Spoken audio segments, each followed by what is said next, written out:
Dakota Territory, May 15, 1887. Mid-morning sun climbing toward its peak.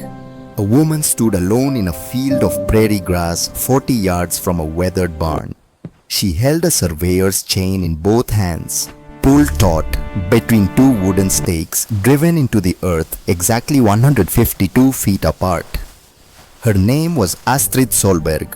She was 35 years old, Norwegian-born, widow for 14 months, and she was about to dig a tunnel that would divide her community into believers and mockers. From Brennan's General Store a quarter-mile down the township road, three men watched through the window.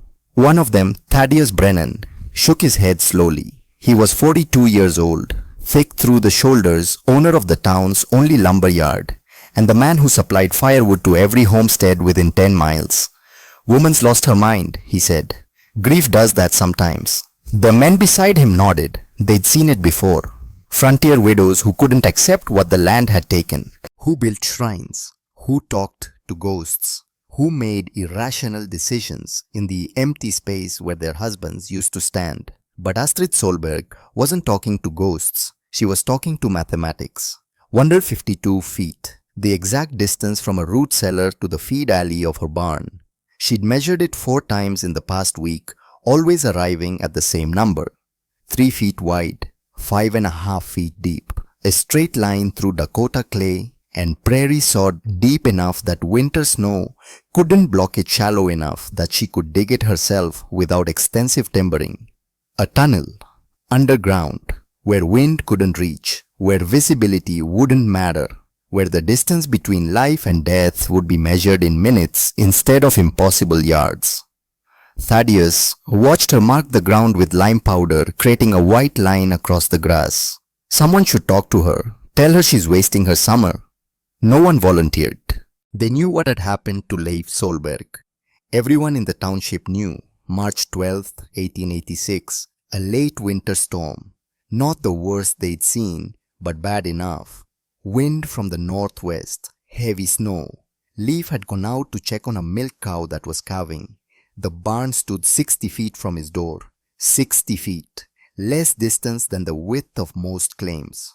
They found him the next morning, 15 feet from his own front step, frozen solid, turned completely around in ground he'd walked 1,000 times.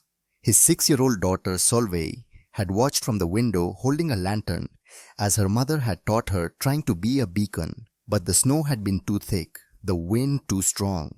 The world had turned white and erased all reference points. Leif Solberg had died within shouting distance of his family, and Astrid Solberg had decided that no one else would. Not if she could prevent it. Not if engineering could solve what courage and strength could not. January 12, 1888. 20 months in the future, though no one knew it yet, the storm that would be called the Children's Blizzard would strike Dakota Territory without warning. Temperature would drop 40 degrees in 3 hours. Wind would reach hurricane force. 235 people would die, caught between buildings they couldn't reach, frozen in familiar ground that became a navigation trap. Thaddeus Brennan would lose 22 of his 28 cattle. Ingeborg Lindstrom would lose 16 of 34. Across the township, 387 head of livestock would perish, 62% mortality rate. Astrid Solberg would lose 0. Her 43 head of cattle would survive 3 days of whiteout conditions because a widow woman spent the summer of 1887 digging what everyone called a fool's project. Because she understood something the established farmers had missed. Because she knew that the real enemy wasn't cold. It was distance and wind, and the way horizontal snow could erase the world in seconds. But that was still 20 months away. In May 1887, all anyone saw was a strange woman with a strange idea making marks in the ground where sensible people planted crops. What did she understand, people would ask later, that we missed? The answer was simple, and it had come from Norway, from a man who was dying by inches, teaching his daughter everything he knew before the knowledge was lost forever. Astrid's father, Gunnar Solberg, sat on the porch of her house watching his daughter work. He was 65 years old, White-haired, weathered by decades of Norwegian winters and 5 years of Dakota sun, his hands shook when he tried to hold a pencil now, but his mind remained sharp. Sharp enough to remember every tunnel his own father had built in the Hardanger region, connecting farmhouses to barns across ground where winter lasted 7 months and snow could reach 12 feet deep. "Trefort bread," he called out to her in Norwegian. "3 feet wide, not wider. Snow load on roof becomes too heavy." Astrid nodded, adjusting her stakes. She spoke English to her neighbors, Norwegian to her father, and a mixture of both to her daughter. The language of her childhood had become the language of survival knowledge passed down through generations of mountain farmers who had solved this problem 100 years ago in a different landscape. Gunnar had tried to explain it to the township council back in April when Astrid first proposed her plan at the monthly meeting. He'd stood in the corner of Brennan's store leaning on a cane he wouldn't have needed 5 years earlier and told them about fjord construction, about families who tunneled between buildings because the alternative was death, about engineering that chose to go around problems instead of through them. "Wind kills," he'd said in his accented English. "Not cold alone. Wind. It takes heat from body faster than body makes heat. Underground, no wind. Underground, stable temperature. Earth below frost line stays 32 to 40 degrees all winter, never changes. Like cellar, but you can walk through it." The men had listened politely. Frontier courtesy toward an old immigrant who didn't fully understand how things worked here. Dakota wasn't Norway. The problems were different. The solutions were proven. You built a solid barn. You strung rope guidelines between buildings. You moved fast when weather turned bad. You relied on strength and courage, not elaborate preparation for conditions that might never occur. Thaddeus Brennan had been the most vocal. "Mr. Solberg, with respect, we've been farming this land for 10 years. We know how to handle winter. Your daughter is talking about spending money she can't afford on a project that isn't necessary. Someone needs to tell her that." Gunnar had looked at him with eyes that had seen too many winters. "Someone told my father that. In 1834, he built tunnel anyway. That winter, 3 neighbors died going to their barns. My father's family lived. Math does not care about opinions." The meeting had moved on to other topics. Fence repair schedules, crop rotation plans, the upcoming 4th of July celebration. Astrid's tunnel had been dismissed as the kind of thing grieving widows did. Harmless, wasteful, soon forgotten. But Astrid hadn't forgotten. She'd gone home and donned the mathematics. Not complex engineering, simple arithmetic that any farmer could understand. Standard winter in Dakota Territory, 4 months below freezing. Average temperature 15 degrees Fahrenheit. Average wind speed during storms 30 to 40 miles per hour.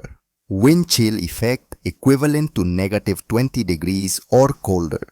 Number of trips required between house and barn per day to maintain livestock minimum 6.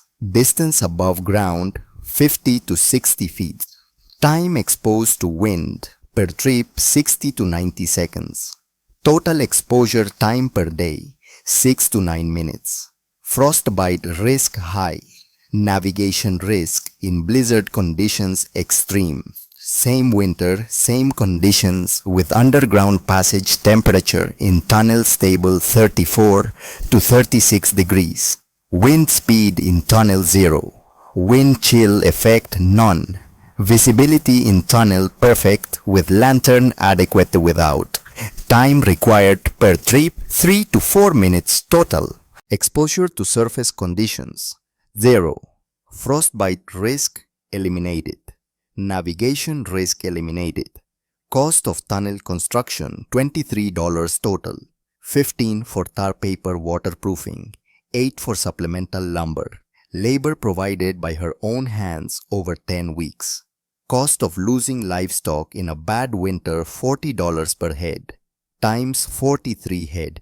$1,840. More than twice the value of her entire claim. The mathematics were clear. But mathematics alone didn't convince communities. Stories did. Deaths did. Catastrophes that made people question their assumptions. Astrid knelt at the starting point of her tunnel where the northeast corner of her root cellar met undisturbed earth. She pressed her palm flat against the ground, cool, damp, dense with clay below the shallow layer of topsoil. This was the earth that would protect her, the earth that stayed the same temperature whether the surface was burning summer or killing winter. Behind her, the screen door opened. Solveig emerged 7 years old, now carrying a tin cup of water. She'd grown 3 inches since her father died, lost the roundness of early childhood, gained the careful watchfulness that came to children who'd witnessed death. "Mama," she said quietly, "Mrs. Lindstrom is here." Ingeborg Lindstrom stood at the fence line, 45 years old, Swedish immigrant, married to a decent farmer who treated her with respect but never quite asked her opinion on matters of livestock or land. She held a basket covered with a checkered cloth, fresh bread probably. Swedes brought bread, Norwegians brought fish, Germans brought sausage. The prairie had taken people from a dozen countries and mixed them together in a landscape that cared nothing for their origins. "Astrid," Ingeborg called. "Can we talk?" Astrid stood brushing dirt from her skirt. "Of course. Come in." They sat on the porch, Gunnar watching from his chair, Solveig playing with a corn husk doll in the yard. The bread sat between them still warm. Ingeborg poured coffee from a pot Astrid kept ready on the stove. The rituals of frontier hospitality. The small kindnesses that held communities together when the land tried to tear them apart. "Your tunnel," Ingeborg began. "People are talking. Let them talk. They say you're spending your egg money on tar paper, that you're working yourself sick digging when you should be planting, that grief has made you impractical." Astrid sipped her coffee. It was bitter. She needed to buy fresh beans. But fresh beans cost money, and money was going toward tar paper and lumber and the things that would keep her daughter alive when winter came back. "Did Leif seem impractical to you?" Astrid asked. "No. He was one of the most practical men I knew. He was practical enough to die 15 feet from his own door." Because being practical in that moment meant trusting his sense of direction in conditions where direction didn't exist. "I am done trusting things that can't be measured." Gunnar spoke from his chair, his voice carrying the weight of years. "In Hardanger we have saying, vinden tar de modige, jorden beskitter de kloke. The wind takes the brave, the earth protects the wise." Ingeborg looked uncomfortable. "Astrid, I'm not here to argue. I'm here because I'm worried about you, about Solveig. You're a widow with a child and a claim to maintain. Every hour you spend digging is an hour you're not spending on crops or repairs or the dozen other things that need doing. Every hour I spend digging is an hour I'm investing in not becoming Leif, in not making Solveig an orphan. But what if nothing happens? What if this winter is mild? What if you never need it?" Astrid set down her coffee cup with careful precision. "Then I'll have a root cellar with convenient barn access and dry feet and the knowledge that I prepared for the worst. Ingeborg, let me ask you something. If your husband goes out to the barn during a blizzard and doesn't come back, how long do you wait before you go looking for him?" The question hung in the air. Ingeborg looked away, toward her own farm half a mile east, toward the barn where her husband spent his evenings, toward the 60 feet of open ground that separated safety from catastrophe. "I don't know," she admitted. "Neither did I. And by the time I decided it was too late, I won't be too late again." Ingeborg left with her basket empty and her concerns unresolved.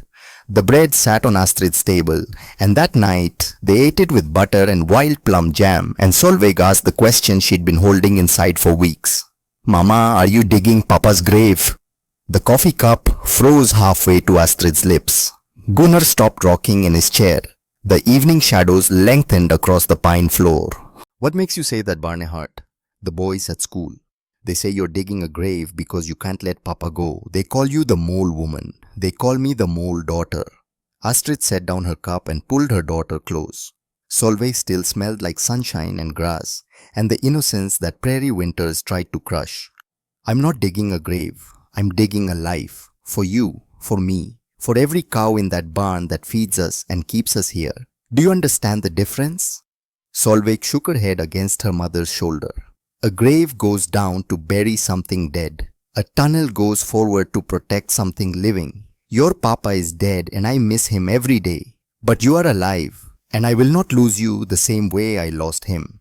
That night, after Solveig was asleep, Gunnar taught Astrid the finer points of tunnel construction by lamplight. He drew diagrams in the margins of an old newspaper is shaking hands, making the lines crooked but the principles sound. Support posts every 4 feet. Not 3, not 5. 4 feet precisely. Because that was the spacing that balanced material cost against structural integrity.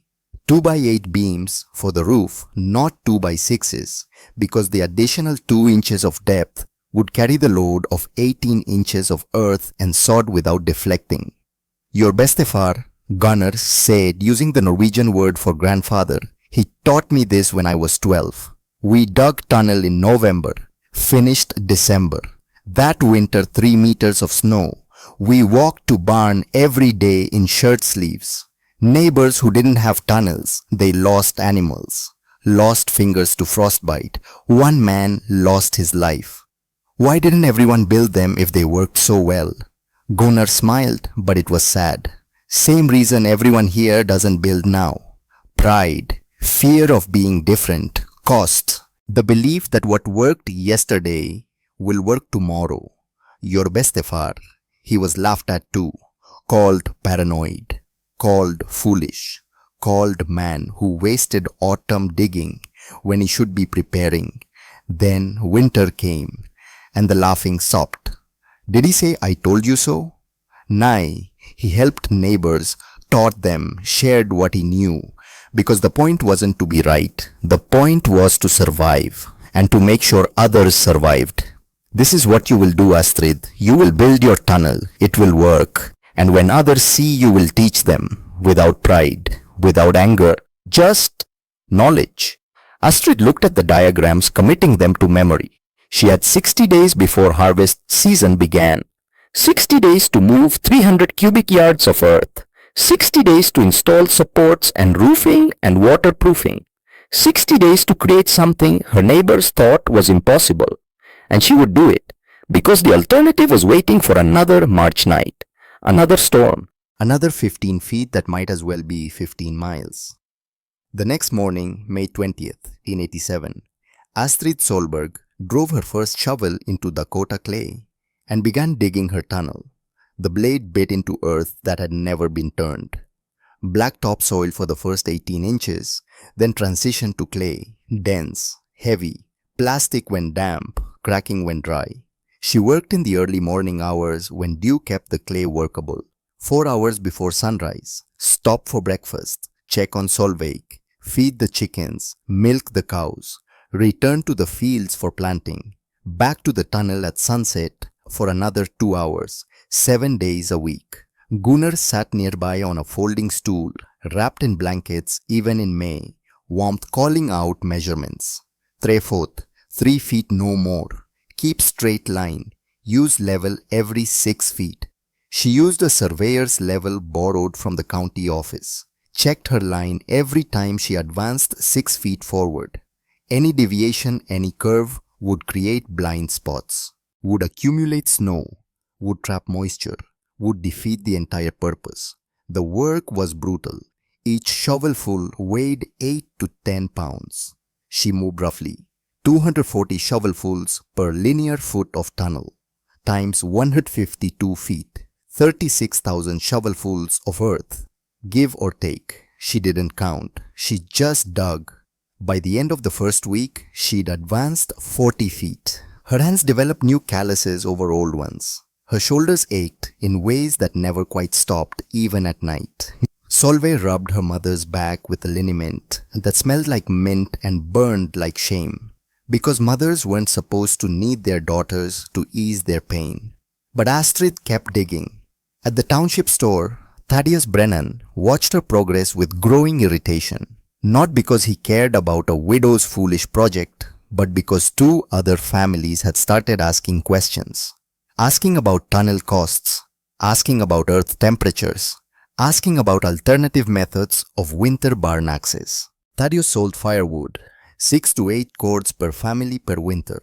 At $4 per cord, times 15 families in the immediate township. That was $360 to $480 in revenue every year. Money that paid for his store. Money that sent his daughters to school in Sioux Falls. Money that defined his position as the man who provided essential services.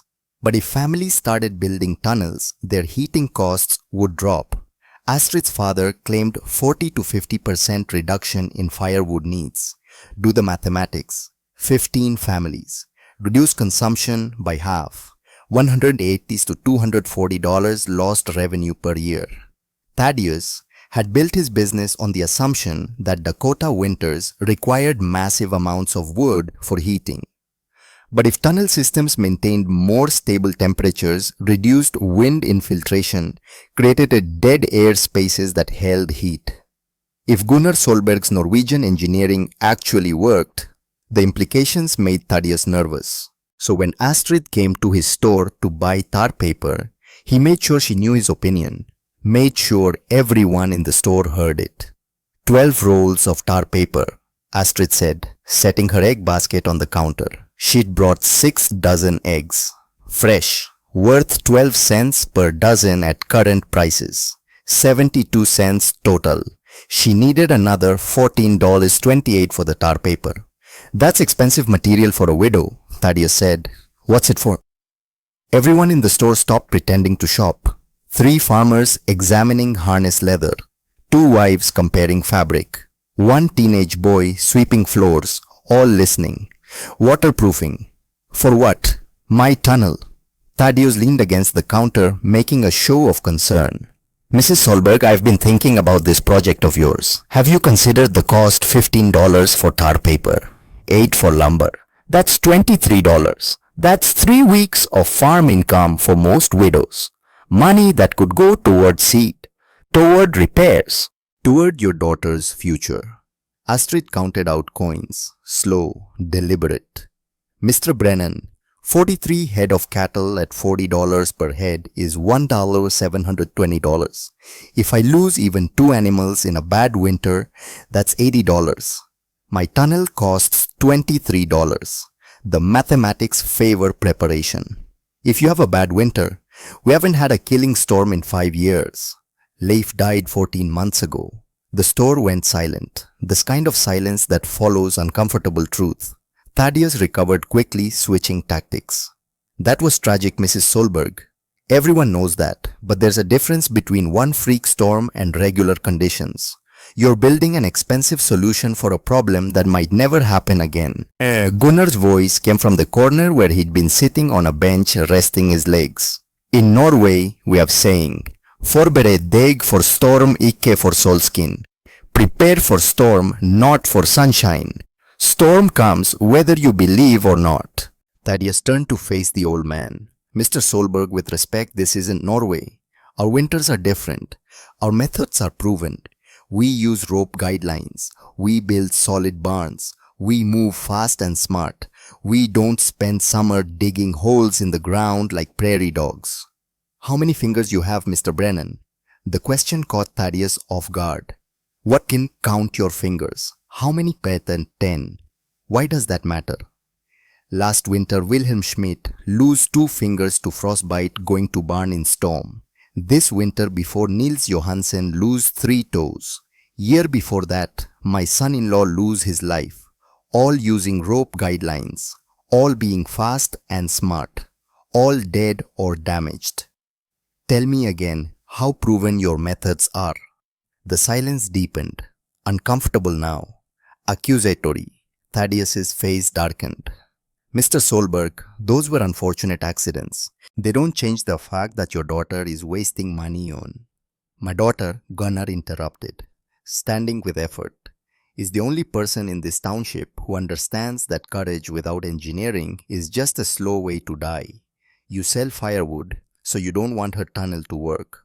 I understand economics, but I also understand physics. And physics doesn't care about your profit margin. Astrid gathered her tar paper, bundling it carefully. Solveig helped, small hands trying to be useful. They walked toward the door together. Thaddeus called after them. Mrs. Solberg, mark my words. When winter comes, normal and your tunnel sits unused, you'll regret every dollar you spent, every hour you wasted. And when people ask why you bankrupted yourself for nothing, you'll have no good answer. Astrid paused at the door, turned, met his eyes with calm certainty. Mr. Brennan, if winter comes normal and I wasted my money, I'll be happy. I'll be alive. So will Solveig. So will my cattle. But if winter comes hard and your methods fail again and you're standing in snow that erases the world trying to find your barn 60 feet away, I want you to remember this conversation. Remember that you had the chance to prepare. And you chose pride over prudence. She left. The door closed behind her with a soft sound that felt louder than it should. In the store, the farmers went back to examining harness leather. The wives returned to fabric. The boy resumed sweeping. But something had shifted. A seed had been planted. Not belief, not yet, but doubt. The kind of doubt that makes men check their rope guidelines more carefully. That makes them notice when neighbors lose fingers. That makes them wonder quietly if there might be another way. Thaddeus watched through the window as Astrid and Solveig loaded their wagon. Gunnar climbed up slowly, movements stiff with age and cold despite the May warmth. The old man was dying. Everyone knew it. Consumption probably, or just the accumulated weight of 65 hard years. He wouldn't see another winter. And when he died, Astrid would be alone. A widow with a child and a claim and a tunnel that led nowhere anyone wanted to follow. Thaddeus went back to his ledgers, calculating firewood orders for the coming season. 15 families, 6 to 8 cords each, $4 per cord. The mathematics of survival. His survival, his business, his place in a community that needed him to provide heat when the world turned cold. But outside on a wagon, heading toward a farm, where a tunnel was slowly taking shape, Gunnar Solberg looked at his daughter and smiled. He will understand, the old man said in Norwegian. When the storm comes, they all will understand. And if the storm doesn't come, then we pray for mild winter, and we keep our knowledge quiet until it's needed. But it will be needed, barn, it always is. The only question is whether we'll be ready when that moment arrives. The wagon rolled on, the tunnel waited. And somewhere in the future, 20 months away, a storm was gathering that would prove one of them right and the rest of them wrong. The mathematics didn't care which. June arrived with heat that turned the prairie into a shimmering ocean of grass. Astrid worked through it, advancing her tunnel 6 to 8 feet per day when the clay cooperated 4 feet when it didn't. The excavation had reached 70 feet now, nearly halfway to the barn. The trench behind her showed the pattern of her progress. Vertical support posts every 4 feet horizontal, planking fitted between them, creating walls that held back Dakota clay with geometry instead of brute force. Gunnar had taught her the spacing, not from books or formal education, but from the accumulated wisdom of Norwegian farmers who'd been building tunnel systems since the 1700s. 4 feet between posts, because that was the distance that balanced material costs against structural necessity. Too close, you wasted wood. Too far, the walls collapsed under lateral pressure. The posts themselves were cottonwood, harvested from the creek bottom 3 miles north, 8 inches in diameter, 12 feet long. Each one sunk 2 feet below the tunnel floor into undisturbed clay extending 18 inches above where the roof would eventually sit. Astrid had learned to dig the post holes with a narrow spade, working the blade in a circular pattern, creating a socket that fit tight enough to hold without additional bracing. The wood was green, still heavy with sap. It would dry in place over the coming months, shrinking slightly but never enough to compromise the structure. Green cottonwood had other advantages too. It didn't split as easily when you drove nails. It accepted the stress of earth pressure, more gracefully flexing microscopically instead of fracturing. Between the vertical posts, Astrid fitted horizontal planks. 1-inch pine boards purchased from Brennan's lumber yard at 8 cents per board foot. Each plank measured 42 inches long, spanning the 4-foot distance between posts with 2 inches of overlap at each end for nailing. She positioned them horizontally with 6-inch vertical spacing, creating a ladder-like pattern that distributed soil pressure evenly across the entire wall surface. The nails were hand-forged iron, 3 inches long, driven at a slight downward angle to resist withdrawal under load. 24 nails per 4-foot section, times 38 sections already completed. 912 nails driven, each one requiring 3 hammer strikes. 2,736 hammer blows, and her tunnel was only halfway finished. Solveig sat at the tunnel entrance, watching her mother work by lantern light in the early morning darkness. The girl had started keeping count of things. Count of shovelfuls, count of boards, count of mails, count of days, until school started again and she'd have to face the other children who called her mama crazy. 913, Solveig said as another nail went home. 914, 915. You don't have to count Barnehart. I want to remember, so when people say you didn't really build it, I can tell them exactly how much work it was. Astrid paused, a hammer in hand, looking at her daughter in the lamplight. 7 years old and already learning that the world required proof, required documentation, required evidence that couldn't be argued away by men who decided what was possible before they'd seen it done. Then count, Astrid said, and write the numbers down so we have them when we need them. By mid-June, the tunnel had progressed 90 feet.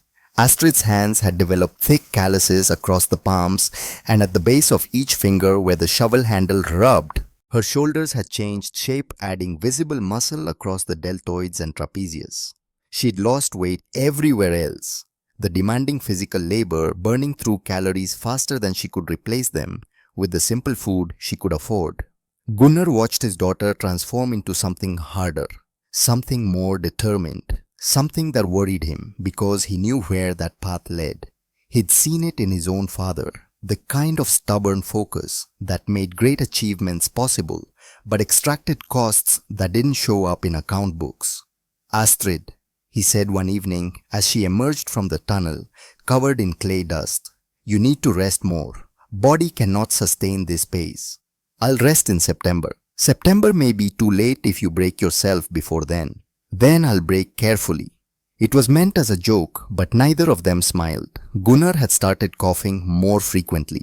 Deep, wet coughs that spoke of fluid accumulating in places it shouldn't be. He tried to hide it from Solveig, turning away, pressing a handkerchief to his mouth. But Astrid saw the flecks of red on white cloth that meant her father's lungs were betraying him. She was running 2 races now, one against the calendar trying to finish the tunnel before winter, another against her father's declining health, trying to learn everything he knew before the knowledge died with him. Late June brought the first real test of the tunnel's drainage system. 3 days of rain. Not the violent thunderstorms of spring, but steady soaking rain that turned the prairie into mud and sent water seeking every low point in the landscape. Astrid woke on the second morning of rain expecting to find her tunnel flooded, all her work undone by something as simple as poor drainage design.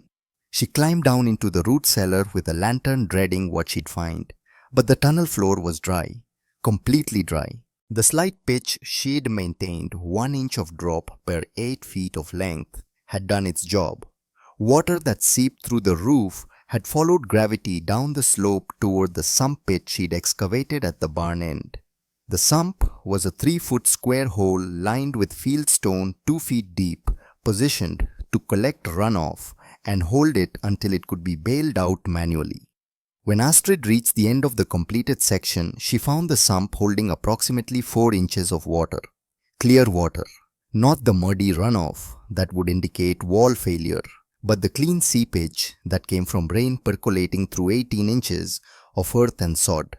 She measured it, marked the level on the stone wall with a piece of charcoal. 4 inches after 3 days of steady rain. That was manageable. That was survival.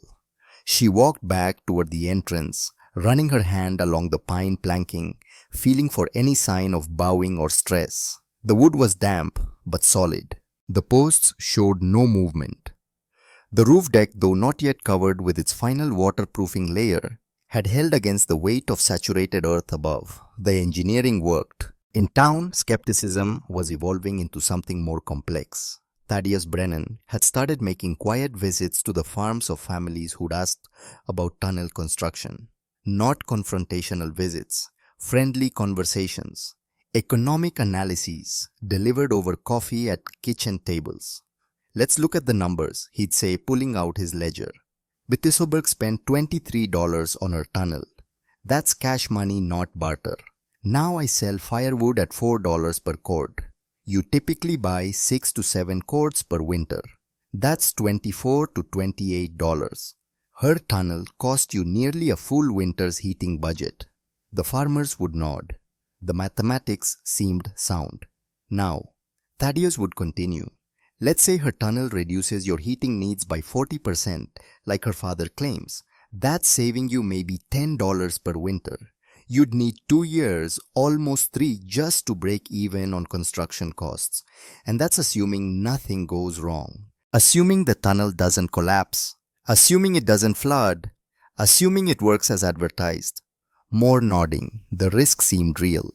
"And who maintains it? Who repairs it when posts rot or roofing fails? You're creating a structure that requires ongoing investment. Whereas rope guidelines, $2 for good manila rope, lasts 5 years, no maintenance, no complexity, just proven simple technology." By the time Thaddeus finished these visits, most farmers had decided to stick with traditional methods. Not because they were convinced Astrid's tunnel would fail, but because the economic argument made them cautious, made them want to wait, want to see one full winter cycle before committing their own resources. Ingeborg Lindström heard about these visits from her husband, who'd received one. She appeared at Astrid's farm in early July with a basket of vegetables from her garden and questions she couldn't quite articulate. They sat on the porch again. The same ritual. Coffee. Conversation. The pretense of casual neighborliness, covering deeper currents of doubt and hope and fear. "Astrid, people are saying Brennan's been visiting farms, talking against your tunnel. Let him talk. He's convincing people, making economic arguments they can't easily dismiss. Good. They should think about economics. I did. But if no one else builds tunnels, if you're the only one, doesn't that bother you? Doesn't it make you question whether you're right?" Astrid poured more coffee, watching steam rise in the July heat. Inside the house, Solveig was teaching herself arithmetic from an old school book, practicing the kind of mathematics that would someday let her design her own solutions to problems her mother couldn't imagine. "Ingeborg, let me tell you about my bestefar, my grandfather. He built the first tunnel in his valley in Norway in 1834. Everyone told him he was wasting autumn, that his methods were unnecessary, that the old ways were sufficient. That winter came and 3 of his neighbors died reaching their barns, not because they were weak, not because they were foolish, but because the wind erased the world and turned 60 feet into an impossible distance. I've heard this story. Then hear what happened after. My bestefar didn't say, 'I told you so.' He helped the widows. He shared his engineering. He taught anyone who wanted to learn. By 1840, 20 families in that valley had tunnels. By 1850, it was standard practice. Not because he convinced them with arguments, but because reality convinced them with bodies." Ingeborg was quiet for a long time. "That's a grim way to prove a point." "I don't want to prove a point. I want my daughter to live past her 8th birthday. If that means I'm the only one with a tunnel this winter, so be it. If it means I'm right, and everyone survives anyway, even better. I'm not competing with my neighbors. I'm competing with physics." Thaddeus says you're threatening his business. That if tunnels spread, his firewood sales will collapse. Thaddeus is threatened by efficiency. That's not my problem to solve. "But it makes you enemies, Astrid. In a community this small, you need friends more than you need tunnels." Astrid met her neighbor's eyes, seeing genuine concern there. Seeing also the calculation of a woman who had to live in this township long after winter passed, who couldn't afford to alienate the man who controlled lumber and firewood and half the trade goods that made frontier life possible. "I have friends," Astrid said quietly. I have my father while he lasts. I have my daughter. I have neighbors like you who bring vegetables and worry. That's enough. And if winter proves me right, I'll have more friends than I need. And if it proves me wrong, I'll have wasted a summer and $23. Either way, Solveig and I will be alive to see spring. July became August. The tunnel advanced past 100 feet, past 120. The work became routine in some ways, yet never easy. Each day, the same pattern. Early morning excavation, breakfast, farm work, evening tunnel progress, measurements, adjustments, the slow methodical accumulation of safety measured in linear feet. Gunnar's role had shifted from active teacher to passive observer. His hands shook too badly now to hold tools. His breathing had become labored, requiring frequent rest periods. But his mind remained sharp, and he spent his days sitting near the tunnel entrance, calling out corrections when Astrid's measurements drifted even slightly off true. Høyre side. He'd call in Norwegian. Right side. 2 inches high. Adjust level. Astrid would recheck her measurements. Find he was correct, make the adjustment. Every time. The old man's eyes could still detect deviations. Her younger eyes missed. Solveig had started helping in small ways. Carrying tools, holding the lantern, mixing the pine tar that would eventually seal the waterproofing seams. The girl asked questions constantly, and Gunnar answered them all, turning construction into education. Bestefar, why does the tunnel need to be straight? Because curves create blind spots. In darkness or blizzard, you need to see end to end. Straight line means you always know direction, always know how far to safety. Why these specific boards? Why not thicker ones? 1-inch pine is strong enough for load light enough to handle. Thicker is waste. Thinner is risk. Engineering is finding the balance between enough and too much. Why did Papa die if he was smart? Gunnar was quiet for a long moment. Astrid stopped hammering, waiting to hear how her father would answer.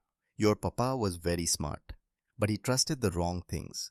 He trusted his sense of direction in conditions where direction didn't exist. He trusted that 60 feet was short enough to be safe. He trusted that he could move fast enough to outrun the wind. These trusts killed him. Your mama trusts different things. She trusts measurements. She trusts earth. She trusts walls that stop wind. These trusts will keep you alive. By August 20th, the tunnel had reached 140 feet. Only 12 feet remained. But those final 12 feet required the most careful work because they had to connect precisely with the barn's foundation without compromising either structure. Astrid dug the last section more slowly, probing ahead with an iron rod every few feet, mapping the location of the barn's foundation stones. The barn sat on fieldstone piers sunk 3 feet into the ground. She needed to pass between them without disturbing their load-bearing capacity. She found the gap, 18 inches between 2 foundation stones, just wide enough for her 3-foot tunnel if she angled the final approach at precisely the right degree. It took 3 days to excavate those last 12 feet, working at angles, checking measurements constantly, ensuring the tunnel would emerge inside the barn's feed alley, exactly where she'd planned.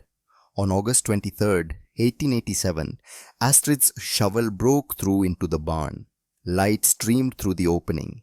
She could hear her cattle moving in their stalls, could smell the hay and manure and the warm animal presence that represented $860 of livestock value. She'd done it. 152 feet, 95 days of work, 300 cubic yards of earth moved one shovelful at a time. The tunnel was excavated, but excavation was only half the battle. Now came roofing, waterproofing, final drainage work, all the finishing details that would transform a ditch into a functional passage that could survive winter conditions. The roofing system began with primary beams, 2x8 oak timbers, purchased at considerable expense from a sawmill 40 miles east. Oak because it wouldn't deflect under load.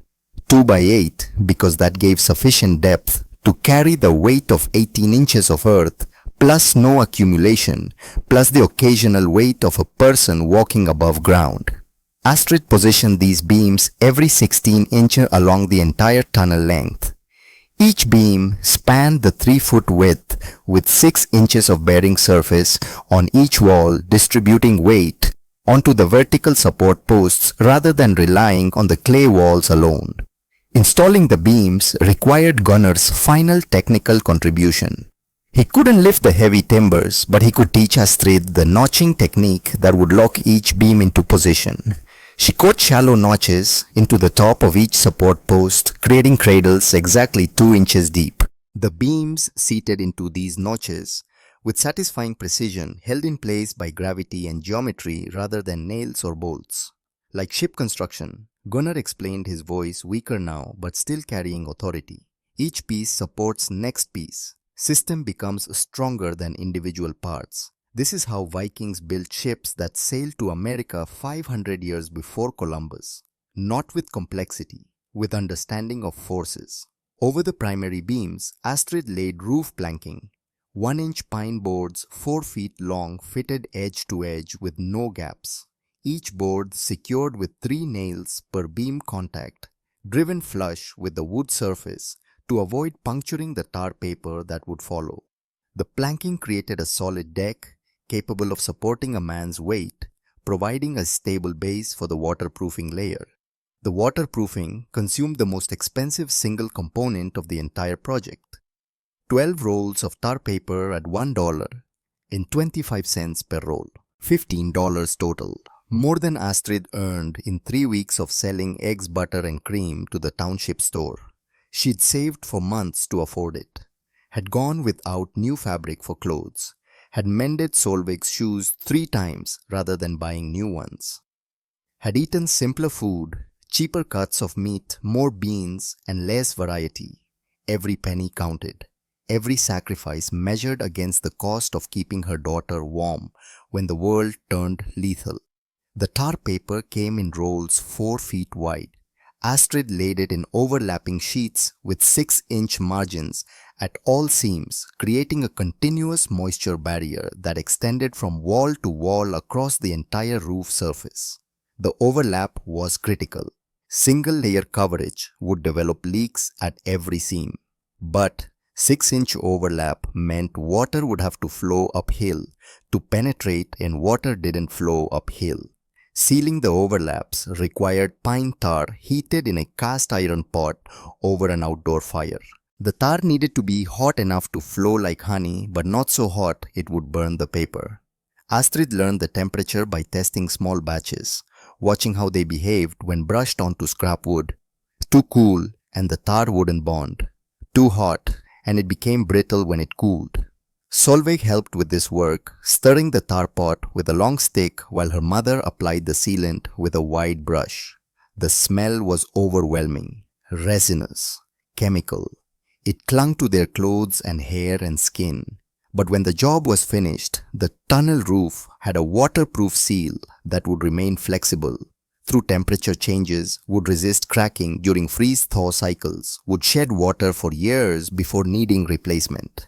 The final layer was sod, prairie sod, cut in uniform blocks measuring 12 inches by 18 inches and approximately 4 inches thick. Astrid cut the blocks using a specialized spade with a sharp straight blade, working in areas where the grass was thick enough to hold the soil together, but not so dense as to create excessive weight. She cut 844 blocks total. Each one weighed roughly 20 pounds. That was 16 or 80 pounds of sod lifted by hand, carried on a wooden sled she'd built for the purpose, positioned carefully on the tar paper roof. The blocks fitted together like puzzle pieces, grass side facing upward, to maintain living roots that would continue growing, binding the soil into a cohesive water-shedding surface. By September 8, 1887, the tunnel was complete. 10 weeks and 3 days of work, from conception to execution, from mockery to reality.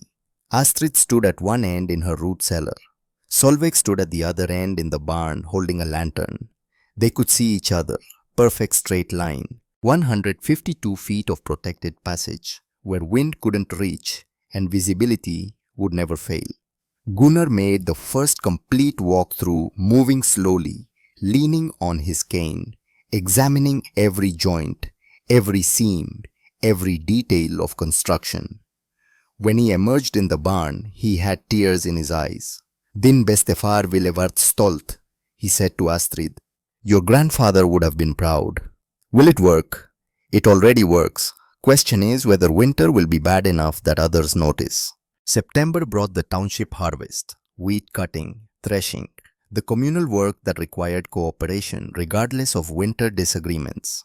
Astrid worked alongside neighbors who'd questioned her tunnel, shared meals with families who thought she'd wasted her summer, helped Thaddeus Brennan repair a broken wagon wheel despite knowing he'd spent months undermining her project. This was frontier life. You couldn't afford permanent enemies. The land was too hard, the margins too thin. You helped each other during harvest, settle disputes after winter, and tried to survive long enough to have arguments about methods. At the harvest celebration in late September, families gathered at the schoolhouse for food and music and the brief respite between growing season and survival season. Astrid brought lefse, traditional Norwegian flatbread that Gunnar had taught her to make. Ingeborg brought Swedish meatballs. The German families brought sausage and sauerkraut. The Irish families brought soda bread. Food became the language of community when words divided. Thaddeus Brennan approached Astrid near the punch table. Solveig was playing with other children supervised by older girls who seemed to have forgotten the mole woman taunts now that harvest was complete. Mrs. Solberg, Thaddeus said formally, your tunnel is finished, I hear. It is. I hope for your sake that winter is mild. I truly do. Despite our disagreements, I don't wish hardship on anyone. I hope winter is mild too, Ma'am Brennan. But if it isn't, my door will be open. My knowledge will be shared, just as my father shared his. Thaddeus looked uncomfortable. I have made my position clear. I believe rope guidelines and solid construction are sufficient. But I respect your right to prepare as you see fit. And if circumstances prove you right and me wrong, I'll be man enough to admit it. That's all anyone can ask. They parted without resolving anything. But something had shifted slightly. An acknowledgement that they were both trying to survive using different methods. That neither wanted the other to fail, even if they couldn't agree on approach. October arrived with frost warnings and geese flying south in V formations that stretched across the horizon. Gunnar's health had deteriorated noticeably. He rarely left his chair now, slept more than he stayed awake, ate little. His body was slowly surrendering to whatever disease consumed him from within. On October 15th, he called Astrid and Solveig to his bedside. His voice was barely a whisper, but his eyes remained clear. Listen to me, both of you. The tunnel is done, but knowledge isn't. Astrid, you must check the drainage every month through winter. Must clear the sump when water accumulates. Must inspect the roof after heavy snow. The system maintains itself only if you maintain the system. I understand far. Solveig, you must remember what we built here, not just tunnel. But the reason for tunnel, you must remember that engineering solves problems that courage cannot. That preparation is not cowardice. That being different is not being wrong. Will you remember? Yes, Bestefar. I'll remember everything. Good. Then I can rest, knowing my knowledge survives in you both. He closed his eyes, slept, woke again that evening and asked for water, drank a few sips, looked at his daughter with something like satisfaction. It's coming, he said. Big storm. I won't see it, but you will. When it comes, you'll know I was right. And then you'll teach others. Promise me. I promise, Far. Gunnar Solberg died on November 3rd, 1887, peacefully, in the house his son-in-law had built surrounded by the family. His daughter maintained secure in the knowledge that his father's wisdom had crossed an ocean and saved at least one more generation. They buried him in the township cemetery on a cold, clear morning. Half the community attended not because they'd agreed with his ideas, but because frontier protocol demanded respect for the dead, regardless of disagreements with the living. Astrid stood at the grave with Solveig pressed against her side, listening to words spoken in English over a Norwegian farmer who taught his daughter to dig. The irony wasn't lost on her. They buried him above ground, while his greatest legacy lay beneath it, waiting to prove its worth. Winter announced itself in early January with temperature fluctuations that made Gunnar's old barometer readings look prophetic. On January 10, 1888, Astrid noted pressure dropping steadily. On January 11th, the drop accelerated, 4 points in 6 hours, the kind of change that preceded major atmospheric disturbances. She told Solveig to gather emergency supplies, extra candles, matches sealed in a tin, the blanket she kept in the tunnel. She checked her cattle, ensuring they had hay for 3 days, breaking ice on water troughs, counting heads. 43 present, 43 healthy.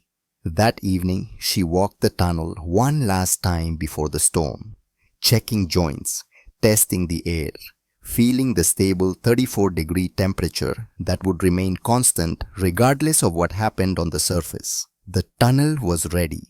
The question was whether Dakota Territory was ready for what was coming. On the morning of January 12, 1888, Astrid checked the sky at dawn. Northwestern horizon showed the faint darkening that sometimes preceded major weather. She checked her thermometer, 18 degrees Fahrenheit. Cold but manageable. By noon, everything would change. The children's blizzard was 6 hours away, and Astrid Solberg's tunnel was about to transform from an eccentric widow's project into the difference between life and death for everyone it touched. January 12, 1888. The morning felt wrong in ways difficult to articulate. Temperature at 18 degrees. Wind light and variable. Sky clear enough to see the horizon in all directions. Children walked to school in coats too thin for what was coming. Farmers planned outdoor work. Life proceeded with the false confidence of people who'd survived ordinary winters and assumed the next one would be ordinary too. Astrid didn't trust it. Her father's barometer had dropped 4 points since evening. The northwestern sky showed a peculiar discoloration, not quite clouds, but not quite clear. A haze that suggested atmospheric disturbance at altitudes beyond normal weather patterns. She made Solveig stay home from school. The girl was 8 years old now, 22 months older than when her father had died, and she'd learned to read weather signs almost as well as her grandfather had. Still, she protested. She had arithmetic lessons she enjoyed, friends she wanted to see, but Astrid was firm. Not today, Barnhart. Today we stay close. At 11:45 in the morning, the northwestern sky began to darken. Not gradually, not with the slow advance of normal storm fronts, but rapidly, visibly. A wall of darkness moving south with speed that indicated wind velocities far beyond typical prairie weather. Astrid was in the barn, performing routine morning checks when the light changed. She stepped outside and watched the transformation. The distant wall resolved into something massive, a front that extended across the entire northern horizon, moving, approaching, bringing with it the kind of cold that came from Arctic air masses, displacing surface warmth with violent efficiency. She ran to the house. Solveig, get inside now. Close all shutters. The girl knew not to question that tone. She abandoned her cornhusk doll in the yard and sprinted for the door. By the time Astrid reached the porch, the temperature had already begun dropping. 18 degrees at noon, 16 degrees at 12:15. The change was measurable, physical. The air tasted different, metallic, sharp, like breathing knives. At 12:30 the wind arrived, not building gradually, but hitting like a wall. 40 miles per hour sustained, temperature plunging to -2. A drop of 20 degrees in less than 2 hours. The mathematical rate of change indicated something unprecedented, something the region's sparse weather monitoring system had completely failed to predict. Astrid lit the stove, started heating water, prepared for what she knew was coming. Solveig watched from the window as the world outside began to disappear behind wind-driven snow that moved horizontally with such velocity it struck the glass like thrown sand. "Mama, I can't see the barn anymore." "I know, but it's only 50 yards away. Distance doesn't matter when visibility is zero." At 12:45, the blizzard reached full intensity. Temperature minus 12 degrees Fahrenheit. Wind gusting to 55 miles per hour. Wind chill equivalent to minus 40. Cold enough to cause frostbite in exposed skin within 5 minutes.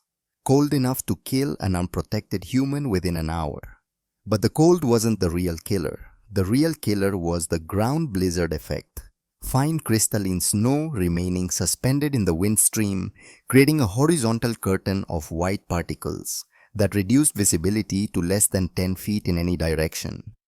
A man could look up and see patches of blue sky while being completely unable to see his own feet.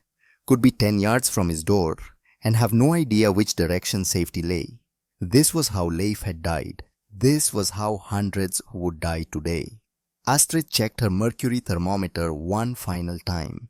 Minus 12 confirmed. She entered the numbers in Gunnar's weather log, maintaining the record her father had started 5 years earlier. Then she descended into her root cellar and opened the wooden door that marked the beginning of her tunnel.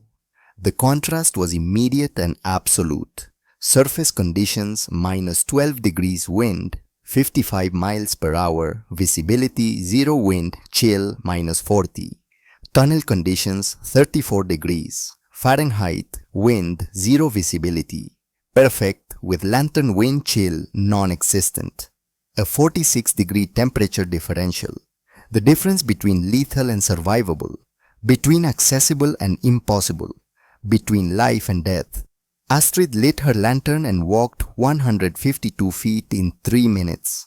Emerged in her barn's feed alley exactly as planned. Her 43 head of cattle shifted in their stalls, nervous from the wind noise, but otherwise calm. Protected, accessible, alive.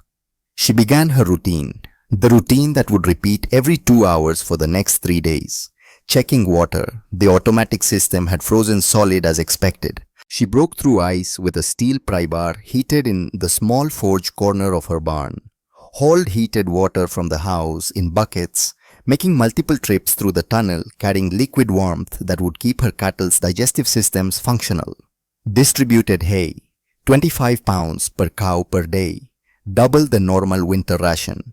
The animals then needed extra calories to generate internal heat through digestion, to maintain body temperature in conditions that would otherwise slowly kill them through the cumulative stress of cold. The work took 40 minutes. Then she walked back through the tunnel. 3 minutes of protected transit, emerged in her root cellar, climbed the stairs to find Solveig recording the time in Gunnar's log. 2 o'clock, Mama. You were gone 43 minutes. And how long would it take to make that trip above ground? Forever, because you die trying. It wasn't morbid, just factual. The girl had learned to think in terms of engineering rather than emotion. Had learned that survival was mathematics, and mathematics didn't care about feelings. 3/4 of a mile southwest, Thaddeus Brennan was learning that mathematics cared even less about pride. He'd been splitting firewood behind his barn when the temperature began its precipitous decline. Following the same pattern, he'd followed every winter for 12 years. Work until the cold made it uncomfortable. Gather an armload of split wood. Walk the 62 feet to his kitchen door. Repeat until you had enough wood for the next few days. Standard practice. Proven method. Never failed. Except it was failing now. Thaddeus gathered his armload of wood and turned toward his house. The wind hit him with force that nearly knocked him down. The snow struck his face like needles. He took 3 steps and realized he couldn't see the house. Couldn't see anything beyond the wall of white particles moving at hurricane velocity just above ground level. He dropped the wood, turned around to go back to the barn, couldn't find it. The building that had been 5 feet behind him had vanished completely. Not because it wasn't there, but because the storm had erased every visual reference point. Thaddeus did what he'd done in previous storms. Picked a direction, walked 20 paces, stopped, looked for landmarks, saw nothing, turned 90 degrees, walked 20 more paces, stopped again, still nothing. The grid search pattern that should have located either his house or barn in 3 or 4 iterations wasn't working, because he couldn't maintain straight lines in wind that pushed him sideways with every step, because he couldn't count paces accurately when his legs were already going numb through wool trousers, because the cold was affecting his judgment, making simple decisions difficult, making complex navigation impossible. At 2:15, 30 minutes after the storm hit full force, Thaddeus realized he was going to die, not dramatically, not heroically, just stupidly. Frozen 62 feet from his kitchen, 62 feet from his wife, 62 feet from the business he'd built and the life he'd defended against a widow woman's strange ideas. He stumbled forward. No direction now, just movement. Just the animal need to keep going because stopping meant freezing. His hands were numb despite heavy mittens. His face burned, then went dead. His legs worked but felt distant, as if they belonged to someone else. And then he hit a fence. Literally walked into wooden posts and wire that hadn't been there a moment ago because he'd been lost, disoriented, turned completely around. But fence meant property line. Meant if he followed it, he'd reach a corner. And corners connected to other fences. And fences eventually led to buildings. He didn't know whose fence it was. Didn't care. He followed it with his right hand on the wire, shuffling forward, using the fence as his guideline. Because rope guidelines didn't help when you couldn't find them. At 2:45, 1 full hour after leaving his woodpile, Thaddeus found a gate, found a path, found a porch, climbed 3 steps and pounded on a door with fists that could barely close. The door opened. Warmth, light, and Astrid Solberg's face showing something between surprise and inevitability. "Mr. Brennan, come inside." He stumbled through the doorway, collapsed into a chair. Solveig, moving with the practiced efficiency of a child who'd watched her mother prepare for emergencies, brought blankets and positioned them to trap body heat. 8 years old and already understanding the physics of warming a hypothermic man. Astrid brought coffee, hot, nearly burning. He wrapped his hands around the cup and felt nothing, then felt pain, then felt warmth returning in stages that hurt more than the cold had.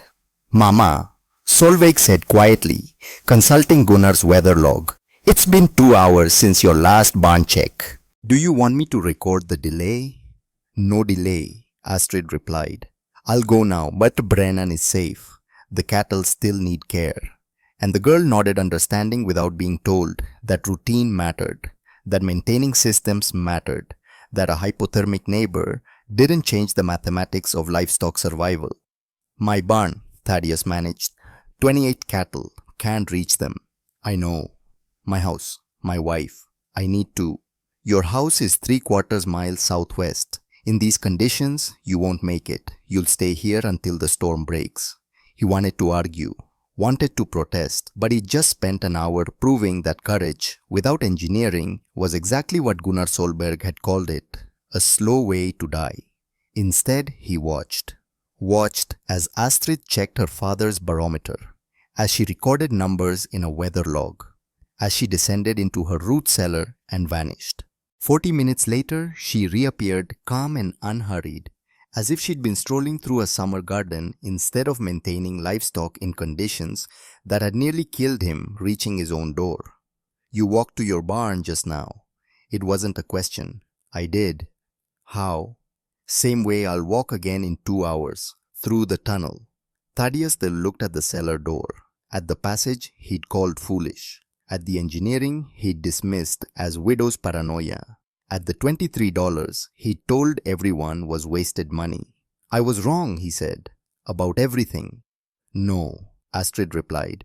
"You were wrong about one thing. You thought courage and speed were enough. They're not. But you were right that communities need practical solutions. Right that economics matter. Right that we have to balance cost against benefit. You just calculated the wrong costs. The storm continued without pause, hour after hour, day into night, night into day, temperature dropping further, minus 28 degrees on the second day, minus 35 on the third.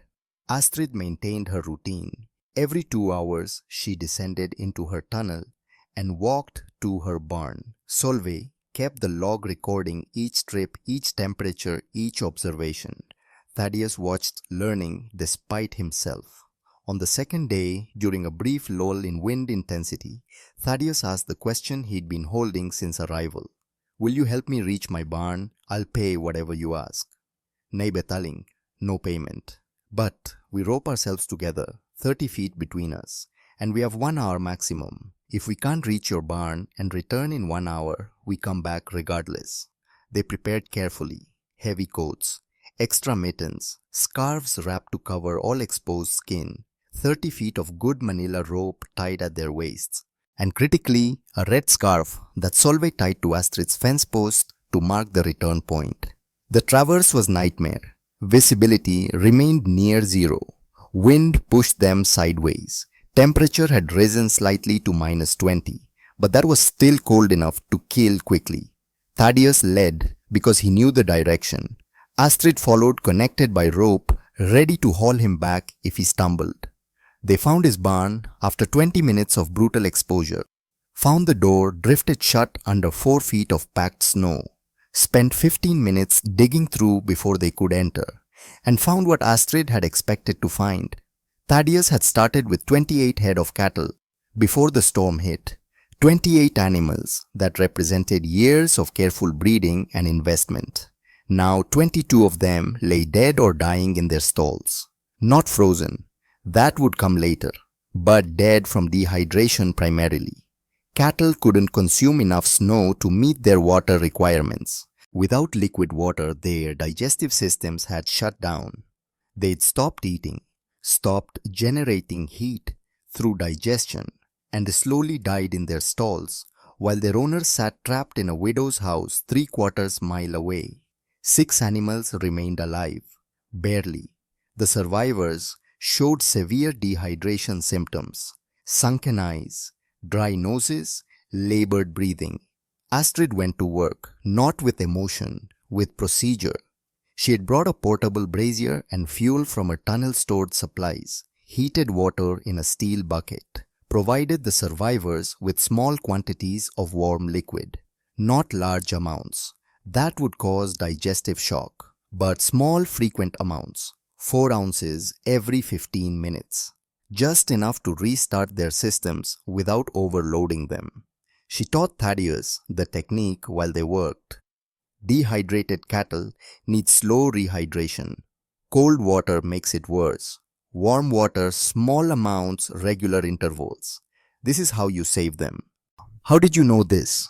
My father taught me. His father taught him knowledge from generations of Norwegian farmers who'd faced this problem and solved it. Not with courage, with understanding. They stayed 30 minutes beyond their planned limit. Astrid made the call. "We have to go back, now, while we still can." The return trip was harder. Wind had increased, visibility worse. They followed their rope back to Astrid's fence, found the red scarf, made it to her door, with minutes to spare before the wind intensified again. That night, Thaddeus watched as Astrid made her scheduled 2-hour check through the tunnel. Watched her emerge 40 minutes later calm and efficient. Watched her record numbers in the log. Watched engineering function where traditional methods had catastrophically failed. "I need to tell you something," he said. "I didn't just doubt your tunnel. I actively worked against it. I visited farms, made economic arguments, convinced people not to build. I did that because I was afraid of losing firewood sales, afraid of losing my place in this community. I protected my business at the expense of everyone's safety." "I know. You knew. Of course, this is a small township. People talk. And your motivation was obvious. But Mr. Brennan, I didn't build the tunnel to prove you wrong. I built it to keep my daughter alive. Your opinion never mattered. Your business never mattered. Only the mathematics mattered." And the mathematics say I'm responsible for 22 dead cattle. Say I'm responsible for every family that could have built tunnels but didn't because I convinced them not to. The mathematics say you made decisions based on incomplete information. Now you have complete information. What you do with it matters more than what you did without it. January 15th, 1888. The third day. The storm finally broke. Wind decreased. Temperature remained brutally cold, but visibility returned. Across Dakota Territory, people emerged from their homes to assess damage that would eventually total 235 human deaths and livestock losses in the tens of thousands. The official numbers would take weeks to compile, but the patterns were clear immediately. Families who tried to maintain normal routines had suffered catastrophic losses. Families who'd sheltered in place had survived, but often at the cost of their livestock. And one farm, one widow's claim had maintained completely normal operations throughout 3 days of conditions that had made conventional barn access impossible. Ingeborg Lindström appeared at Astrid's door on the afternoon of January 15th. Her husband had finally reached their barn that morning after being trapped in the house for 2 full days. They had lost 16 of 34 cattle. The financial loss was devastating, but Ingeborg had come for a different reason. "Teach me," she said simply. "Teach me how to build what you built. Come in. Bring your husband tomorrow. Bring anyone who wants to learn." By January 17th, 7 families had visited Astrid's farm. She walked them through her tunnel, showed them the support spacing, the roof construction, the drainage system, the waterproofing technique, explained the mathematics, the temperature differential, the physics that made it work. She shared Gunnar's diagrams, offered to help with surveying, provided exact material specifications, gave away everything her father had taught her because that's what he would have done. Because the point wasn't to be right, the point was to survive and to help others survive. Thaddeus came to the February township meeting with an announcement that surprised no one who'd heard about his 3-day stay at the Solberg farm.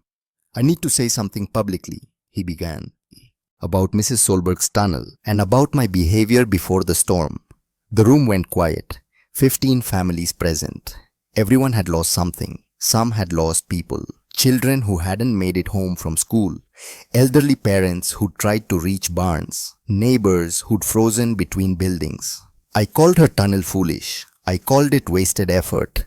I visited your farms and made economic arguments against building similar systems. I did that because I was protecting my business, protecting my income. I put my financial interests above your safety. And I was wrong." He paused, looked at Astrid, who sat with Solveig in the back row. "Mrs. Solberg lost 0 cattle, 0, while my barn lost 22 of 28. While this community collectively lost 387 head out of 620 total, 62.4% mortality rate. The difference wasn't luck. It was engineering. It was preparation. It was the wisdom she tried to share while I convinced you to ignore her." "What are you saying, Thaddeus?" someone asked. "I'm saying that anyone who wants to build a tunnel system, I'll provide lumber at cost, no markup, no profit, and I'll help with construction if you'll have me. It's the least I can do to make up for the damage my pride has caused." Astrid stood. "Mr. Brennan is being too hard on himself. He made rational decisions based on his understanding. That understanding was incomplete, but it wasn't malicious. What matters now is what we do going forward. I have my father's blueprints. I have experience. I'll help anyone who wants to build. No payment required. Just a commitment to sharing the knowledge with others who might need it." By spring 1888, 7 families had begun excavation. By fall, 14 tunnel systems were complete. Astrid spent that summer as a consultant, visiting farms, checking measurements, teaching drainage principles. Thaddeus worked beside her, hauling lumber, helping position posts, learning engineering he'd once dismissed. They became friends, not close friends. The gap between widow and businessman remained, but respectful colleagues, united by shared knowledge and shared losses, and the understanding that winter would come again and preparation was cheaper than catastrophe. The statistics documented over the following years told the story mathematically. Tunnel-equipped farms reported 40 to 50% reduction in winter firewood consumption due to more stable interior temperatures and reduced wind infiltration. Livestock mortality during severe weather dropped to near zero. Human safety increased dramatically because barn access remained possible regardless of surface conditions. By 1890, 23 families in 3 counties had built tunnel systems based on Astrid's design. Word spread through winter survival stories rather than summer arguments. A farmer in Gerald County wrote asking for Gunnar's diagrams after losing half his herd in the blizzard of '89. A rancher near Pierre sent his son to apprentice with Astrid for a month, learning the mathematics of drainage and the principles of earth insulation. The technique began appearing in territories beyond Dakota. Montana homesteaders adapted the design for longer distances between buildings. Minnesota farmers modified it to include root cellars and ice storage. By 1892, agricultural extension agents from the land-grant colleges were documenting the system, measuring its performance, converting Norwegian folk wisdom into American engineering standards. By 1895, 47 tunnel systems existed across the northern plains, each one slightly different, each one adapted to local conditions, but all sharing the same fundamental principle that wind kills, earth protects, and the distance between buildings matters less than the method of traveling them. The technique spread through demonstration rather than argument, through performance rather than persuasion, through the simple, undeniable fact that tunnel-equipped farms survived conditions that devastated conventional operations. Solveig grew into a young woman who understood engineering better than most men twice her age. She'd learned by watching, by helping, by keeping her grandfather's weather logs and her mother's construction records, by understanding that being different wasn't being wrong. At 15, she was helping other families design their own tunnel systems, calculating loads, specifying materials, teaching the mathematics her grandfather had brought from Norway and her mother had proven in Dakota clay. The schoolyard children who'd once called her the mole daughter now asked her questions about construction, now sought her advice, now recognized that the strange project that had defined her childhood had become standard practice across the northern prairie. Fall of 1889. Astrid stood at Gunnar's grave with Solveig beside her. The prairie grass had grown thick over the plot. The marker was simple stone carved with his name and dates and nothing else, the way he would have wanted it. He knew, Astrid said quietly. Before he died, he knew the storm was coming. He said I'd teach others afterward. He was right. He was right about everything, Mama. Not everything. He was right about engineering, about preparation, about the difference between courage and wisdom. But he was wrong about one thing. What Shiktanib, he thought I was building the tunnel for us, for you and me, to keep us safe.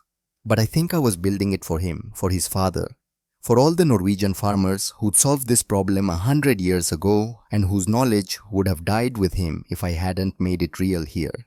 I wasn't building a tunnel. I was building a legacy. They walked back toward the farm, where smoke rose from the chimney and cattle grazed in the autumn grass, and a tunnel lay beneath the ground, invisible and permanent, and ready for whenever winter returned with killing cold. In town, Thaddeus Brennan finished loading lumber onto a wagon. Another family was building, another tunnel starting. He'd become the man who supplied materials and labor for the very systems he'd once opposed.